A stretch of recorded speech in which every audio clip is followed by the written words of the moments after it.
Hello, my name is Dmitry and I'm from Russia. And I'm the head of the Odmeter studio. By being an architect and then making games, I devoted my life to the culture of my country. But today in Russia, people like me aren't called patriots, but traitors. They're persecuted and sentenced just because they call things by the names. They call special operation a pointless, crazy war, and people that started it criminals.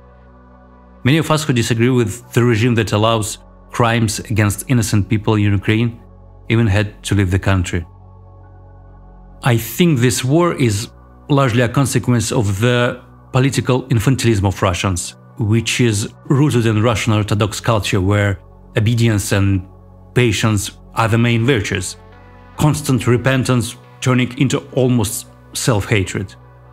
I know this because I grew up in a very religious family and spent a lot of time in church. This is the theme that our game Indika explores. This and the theme of religion in general, which is now especially relevant since the Russian Orthodox Church has become one of the weapons of propaganda. I'm absolutely convinced that you cannot live in peace with others until you learn to live in peace with yourself, to love and respect yourself. I would understand if 11-bit refused further cooperation with a company with Russian roots, just to avoid reputational risks.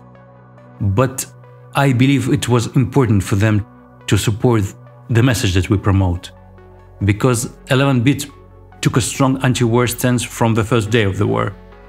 And the fact that we work together puts us on the same side regarding the shameful crime. And given our background, we believe that our anti-war stance will be heard even louder.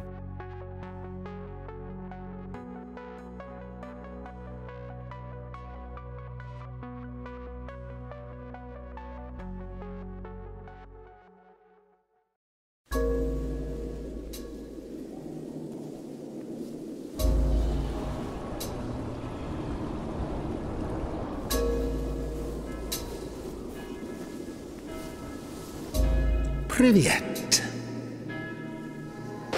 Let me tell you about Indika. Who is she, you ask? Well, she's a nun. A rather plain one, if you ask me.